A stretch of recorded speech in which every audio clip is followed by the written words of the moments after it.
અંકલેશ્વર નગરપાલિકાના 9 વોર્ડની સામાન્ય ચૂંટણી માટે ભરાયેલા ઉમેદવારી પત્રોની ચકાસણીની પ્રક્રિયા વહીવટીતંત્ર દ્વારા હાથ ધરવામાં આવી હતી। અંકલેશ્વર મામલતદાર કચેરી ખાતે યોજાયેલા પ્રક્રિયા દરમિયાન રાજકીય પક્ષોના પ્રતિનિધિઓ અને અપક્ષ ઉમેદવારોની ઉપસ્થિતિમાં યોજાઈ હતી।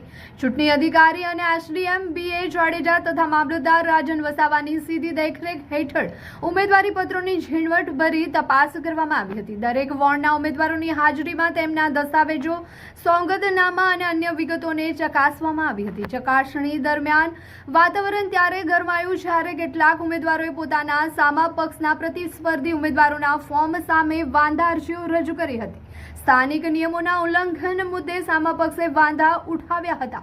જો કે આ પ્રક્રિયા ચૂંટણી અધિકારી દ્વારા તમામ વાંધા અરજીઓને સાંભળ્યા બાદ કાયદાકીય જોગવાઈ મુજબ ફોર્મ માન્ય રાખવા કે રદ કરવા તે અંગેનો નિર્ણય લેવામાં આવનાર હોય અને ફોર્મ ખેંચવાની મુદત બાદ ચૂંટણીનું આખરી ચિત્ર સ્પષ્ટ થશે।